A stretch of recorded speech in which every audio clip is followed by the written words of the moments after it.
Hello and welcome back to the Indian Wisdom Podcast. I'm your host, Dr. Raj Balkaran, and you might be looking for some inspired insight from ancient India, maybe a tale or two. Um, Today, I want to talk about the stories behind the poses. I mean that both in a general sense, the stories, the narratives, the mythological narratives relating to asanas or yoga postures, and in a specific sense, in terms of this book called The Stories Behind the Poses. The book is super meaningful to me because it was authored as a result of teaching and the needs of students. I taught a course at Yogic Studies, fantastic platform, um, in 2020, the end of 2020, called Yoga and Hindu Mythology. And many of the students in the courses were themselves teachers, and one such teacher shared some of the content about the connections of Hindu mythology and yoga to her tribe. And one of her students worked at a publishing house and pitched this concept to her bosses, and they were interested. And I get an email early 2021, maybe March, April 2021. Hey, would you like to write a book about the stories behind the poses? And I thought, well, this wasn't the book I was planning to write this year, but clearly there is an interest. There's a need. Clearly, students were interested enough in this topic to make this invite happen. And so I said yes. And the book was launched actually on International Yoga Day. That's the 21st of June, the solstice, the summer solstice in the Northern Hemisphere in 2022. So at the time of this recording, it's soon to be 2 years old. And really, the book has taken on a life of its own. It has appeared as part of YTTs. I've been invited to speak at YTTs via Zoom. I'm more than happy to. If you're interested, just reach out. I've run some retreats, some international retreats, drawing on the book and some of its themes, workshops, talks, you name it. But the most important thing to my mind is to raise awareness. Part of my mission has to do with ancient Indian stories, Indian mythology, raising awareness about the impact and the relevance and the vitality of these profound stories of ancient India. And however profound, they're often unassuming, right? Still waters run deep. Often they're charming, maybe even childish or childlike or fantastical, but really they contain extraordinary insight if only one knows how to read, how to interpret. And of course, interpretation is a matter of subjectivity, and the stories invite numerous and multiple interpretations, and you're welcome to um, interpret as you see fit. And by the same token, I feel that the strength of an interpreter is showing not their brilliance, but the brilliance of the story, illumining the story world in a way where once you hear the interpretation, you can't unsee the insights. I think that is the power of one who interprets stories. And so this book interprets the stories that are related to the yoga postures, but even more fundamentally, stories, yoga postures. There's stories related to yoga postures. Well, yes. Many a yoga posture is named after a mythic figure or mythic motif. Or, for example, a sage. So many poses are named after sages. Vīrabhadrāsana, the asana, the posture of Vishwamitra. Well, would something about Vishwamitra not indicate something about the posture? Why else would it be his namesake? Right? And so, one of my favorite examples whereby to illumine this principle is through warrior pose. Well, which warrior pose? There are three warrior poses, right? One, two, three. Well, yes, typically there are three. Why are there three? Well, there's actually a story behind warrior pose, which explains all three poses, because the poses actually indicate three plot points, 3 points in the plot of a story. The story of whom? Well, warrior pose is actually called Vīrabhadrāsana in Sanskrit. The asana, the posture, the pose of Vīrabhadra.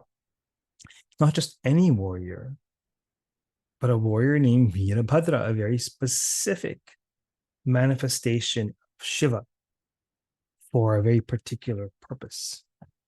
So, would not this specific manifestation with this particular purpose be relevant to its namesake, to its tripartite namesake? Of course. The analogy I use is, imagine if in some alternate universe, asanas came out of Western Abrahamic tradition. Imagine there was a pose called Moses asana or Moses pose where you had outstretched arms. Yes, think Moses, think the Ten Commandments, maybe think the actual biblical narrative if you know it.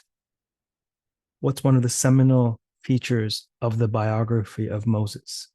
The story of Moses cannot be told without his role in bringing the ancient Israelites to freedom from bondage in Egypt. So goes the story.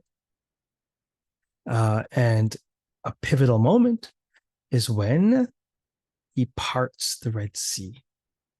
So perhaps Moses' pose, this asana with the outstretched arms, pertains to something of the mood, the mindset, the mentality that one might adopt in this mythic moment, parting the Red Sea. Now, what if there was a very similar pose with outstretched arms called crucifix asana, right? Honoring the crucifixion of Jesus Christ. Well, one might understand that pose very differently. It might be similar in how it appears with outstretched arms, but there might be very subtle differences in one's mood, mindset, mentality based on the mythic moment that the pose is connected to. This is why the poses have namesakes. Poses are much more than about being about the body. They are about experience, human experience, an experience to be had. Similarly, stories, much more than words and sentences, stories convey experience. And so there's an overlap between the experience of the asana and the experience to be found within the story. And perhaps one may inform the other. This is the premise. You know, when folks ask, oh, the stories? There's stories behind the poses? Well, yes, this is along the lines of what I might say to them, what I've just communicated to you. And with warrior pose, I mean, there's so many, many, many, many warriors actually throughout Indic mythology. Why Vīrabhadra? Well, who was Vīrabhadra? Well, it's a good thing you asked. Okay. Once upon a time, Shiva, the great god Shiva, you all know a thing or two about Shiva by now. Shiva was living in bliss, in idyllic bliss in his sort of mountain shack, this mountain man Shiva.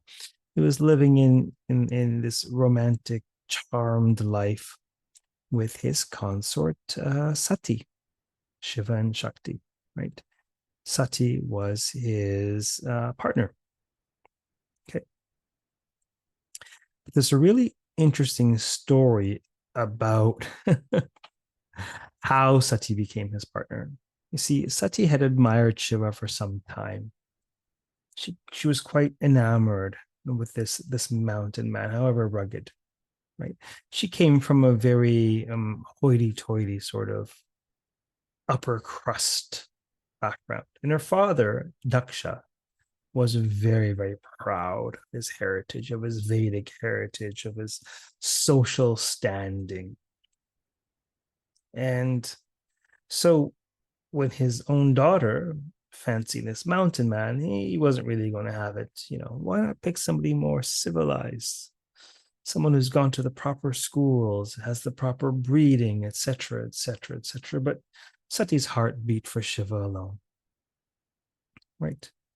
She knew her father would never accept him. In his mind, he was an unkempt, unwashed yogi with matted locks, clad in little more than tiger skin, right? Covered in sacred ash. Okay. So her father arranges what's called sort of a swayamvara, so a bridegroom choice. And all the eligible bachelors, think ancient Indian bachelorette, arrive from far and wide to be chosen by the by the maiden, the bride to be. And so Sati's on the balcony, and all of these young men are before her, and she has this mala, this garland. And the tradition goes that whoever she offers this garland to, this really is like it's more than a rose. It's a string of roses. It really is like ancient Indian bachelorette, right? She offers an entire string of roses to say you'll be mine. And rather than draw it out for a whole season, it just, it's just this one episode. And so what does she do? She's on the balcony, and there are all these suitors beneath her. And she purposefully tosses the garland into the air. And just as she does that, she offers a mantra to Shiva. And Shiva appears perfectly positioned such that the garland would fall around his head, upon his shoulders, around his neck. And so, by the power of the ritual, there was no choice. The Swayamvara was completed, and Shiva, against her father's wishes, was to be her husband. And so she went off, and rather than live a glamorous life and among the who's who of the Vedic skies, she was content in her mountain shack. But her father was not a particularly forgiving soul, so he quite resented this. He saw this as a slight, personal slight. Someone has narcissistic tendencies when their daughter is pursuing their own happiness, where you see it as a personal slight. So what does he do? Because he's rather petty. He decides to slight them back.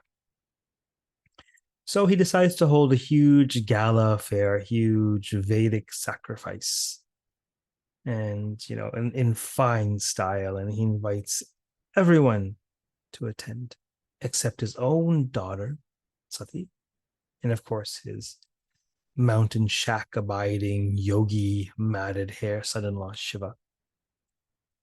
And as much of a slight as this might be in our culture in these times, in Indic culture, in many ways it's community first, and the communal is emphasized, and social belonging, social acceptance is really important. So to have a gala of this affair and not invite your own daughter, particularly a religious function, this would have been an enormous slight. So he's carrying on his Vedic sacrifice, and Sati, of course, catches wind of this. And of course, he knew they would catch wind of it. How else could they be slighted if they just lived out in ignorance of this affair? He knew word would come back to them. That was the whole point, wasn't it? Right. So Sati finds out about it, and she storms into the affair, and she's infuriated by her father's insult, his refusal to accept her husband, his refusal to accept her happiness. And she demands that he explain himself. What's up with this? What's your problem? And Daksha is like, well, it's my sacrifice. I can invite whoever I'd like. And this is a sacrifice for the civilized, and if you choose to live among and be betrothed to and be wedded to the uncivilized at the margins of society, then so be it. You've made your choice, and you have no place at the sacrifice. And in her utter rage, she lost composure. She was outraged. This was her own father. What insolence, what ignorance, what childishness, what petty mindedness, what prejudice. Nonsense is this? And so she says to him, well, if it's a sacrifice you want, it's a sacrifice you shall have. And she flings herself into the sacrificial fire. And Sati is immolated. Now pan to camera 2. And Shiva is, doing some spiritual practice in the mountain shack. And, immediately he feels a great disturbance in the force, so to speak. So he zooms in with his, psychic remote viewing, his third eye apparatus. Pardon me. Yes, his third eye, sixth chakra, but third eye, his Agnya apparatus. He zooms in and he is aghast at what he sees. He sees Sati being self-immolated. And he understands the context of her trying to teach her father a lesson, her insolent, ignorant, pig-headed father a lesson. And Shiva is super sad for a moment, but how do we cover up sadness often? Anger. Whenever there's anger, it's actually covering up another emotion. Typically sadness, sometimes shame, sometimes the list goes on. But anger is always a protective scab over an emotion that renders one more vulnerable. And so Shiva, he was outraged. His wrath, and this is the great destroyer, right? Who was very, very powerful because of his austerities, because of his practices. And so he is outraged. And what does he do? He rips out a lock of his jata, of his locks, of his dreadlocks, his matted locks, the powerful matted locks of many, many, many years and decades of practice. He rips out a lock, he throws it on the ground, he utters a mantra, a powerful mantra. And from this lock, empowered by this mantra, a being emerges. Vīrabhadrā. Yes, this is the Vīrabhadrā of Vīrabhadrāsana. This being emerges terrifying, maniacal, an embodiment of the rage and wrath of Shiva. What could possibly come of the rage and wrath? This idea that, is there something as, divine wrath, dharmic wrath even? Is there not a time for outrage? Is there not a time to go forth?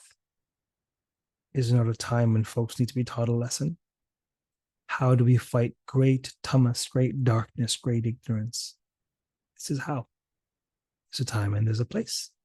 So Vīrabhadra looks to Shiva for his orders, his instructions. And Shiva gives him his instructions. Go forth and desecrate the sacrifice of Daksha and dismember Daksha himself. Vīrabhadra accepts. He sallies forth. He arrives on scene. All the guests disperse in utter terror. He desecrates the sacrifice. And he decapitates Daksha. This is the end of Daksha. Sort of. Not quite. More on that momentarily. But once the angry part is over, once the deed is done and he sort of reaped his revenge, what's left? All Shiva has is this immolated corpse of Sati, and he's beside himself. He's just so sad. He's indeed mad with grief, carrying this corpse, lamenting, day in and day out. And this goes on for quite some time. until the god Vishnu, in his compassion to preserve the universe, intervened and suggested, look, you'll have to let go of this loss and you will need to move on, but this will help you move on. Let us honor Sati. Let us honor the body of the primordial goddess.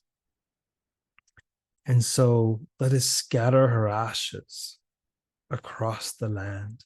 And of course, it's the land of Bharata, or civilizational India, geographical South Asia. Right? Let us scatter her ashes across the land. And wherever a part of Sati fell, to this day, there is a site of extraordinary power, spiritual power, Shakti. There's a Pita, the site of power, Shakti. There's a Shakti Pita, of which there are 52 across South Asia. Right? And each site honors the part of Sati which fell there, and also the form of the goddess which abides there. For example, I did my advanced Sanskrit training. I did a number of semesters at Western universities, and then went to Pune, India, on the west coast of India, in Maharashtra, to study Sanskrit. And just a couple hours south of Pune, in the tiny town of Kolhapur, there is this very powerful Shaktipita, which I had the great fortune of visiting multiple times during my Sanskrit studies. Once during the beginning of Navaratri itself. There sits a murti, an icon of Mahalakshmi. So Kolhapur is the Shaktipita where Mahalakshmi sits. It is understood that the eyes of Sati fell there. Right? And so there's profound symbology for all the Shaktipitas.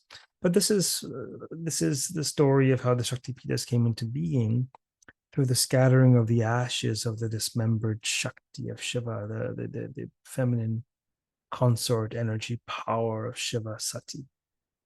Now, as we all know, eventually Shiva ends up with another incarnation of Shakti, Parvati. And to this day, Shiva and Parvati are living in marital bliss. But let us return to decapitated Daksha for a moment. Shiva eventually forgives him and replaces his head with the head of a goat. Maybe goats understand mountains better than aristocrats do.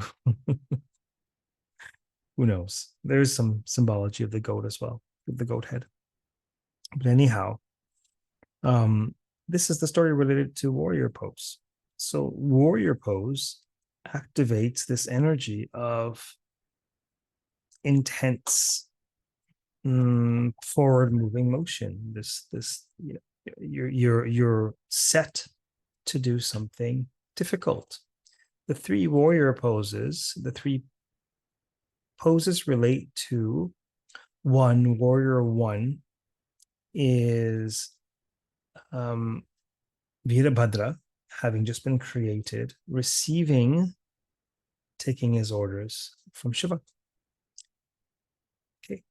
This, part of this podcast is to relate these teachings to modern life. So what does it mean? It means connecting with the divine, connecting with the mandate of heaven, connecting with the higher archetype, connecting with the higher energy, force, idea, cause.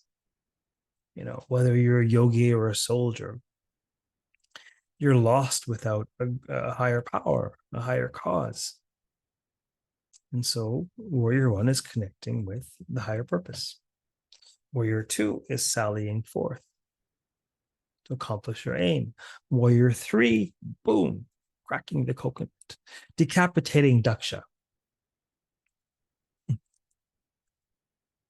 So as you can see, whether you practice asanas or not, you can see that the story will only illumine what is to be experienced in the asana. The story pertains to experiences that we've all had, be it loss, be it rage, be it wrath, be it the need for vengeance, be it inconsolable grief, be it some sort of resolution. A story is a journey of emotions. A story is not a trip. The difference between a journey and a trip is that a trip is planned, and a trip is about where you're going to get. You want you to take a trip to the supermarket to pick up some milk. Great. The point is the milk. A journey is I'm going to stroll through a ravine, and perhaps if I chance upon the farmer's market, I may see what's there. And a journey is unplanned. And a journey is about the journey between A and B, not the destination B. This is why when you have movies that you really enjoy, books that you really enjoy, you can read them over and over and over again. And you enjoy them because it's what's going to happen, but it's not about what's going to happen. The idea of spoiler, the whole spoiler thing's nonsense. It's not about what's going to happen. It's about the journey of how you got there. Even if you know what's going to happen, it's the experience. If you watch A New Hope over and over again, or whatever, your favorite novel, it's about that journey of consciousness to get you there. There is a profound experience and a transformation or two that is embedded in that journey, and that's what you enjoy. Undergoing that movement of the mind, that journey, that transformation of consciousness again and again and again. Such is the power of story. And in this case, such is the power of story to illumine or even improve the embodiment of asanas, the embodiment of yogic postures. So what does this mean for you? I mean, if you are doing asanas, perhaps have a look at the stories behind the poses, whether through the book or whether you Google some namesakes and look at the Wikipedia articles or what have you. See how the story might impact your practice. I mean, maybe you'll engage the story before your practice. There are various ways in which you can incorporate that. Actually, there's no shortage of curriculum at the Indian Wisdom School, for example, if that's of interest to you. But I'd say more important than the actual practice of the asanas is what happens to your mind and to your life, the understanding that the story gives. And you reflect on it. How do you see the world differently? How do you see others differently? How do you see yourself differently? What do you learn about the human experience by virtue of the creation of Vīrabhadra? Perhaps you're a pacifist. Okay. Well, ahimsa, ahimsa, ahimsa. Sure, this is the crown jewel of Indic philosophy, without question. Is there a time for war? Is there a time for vengeance? Is there a time for violence? Under what conditions? Wielded by whom? These are important deliberations. And all of these intellectual, philosophical, moral deliberations, they're all being had, but they're being had in the playful, unassuming garb of narrative. They're all happening unconsciously in the very characterizations and the motions of stories such as this. Now, I hope you've enjoyed hearing this story and snippets of how it might be relevant to your life. If you have requests for stories, by all means, reach out. I'm not hard to find. Perhaps study with me at the Indian Wisdom School if you'd like. Maybe even attend an in-person retreat. If you'd like a contribution to your yoga teacher training program, if you're running one, I'm more than happy to contribute if timing and such works out. By all means, reach out. Until next time, take care and namaste.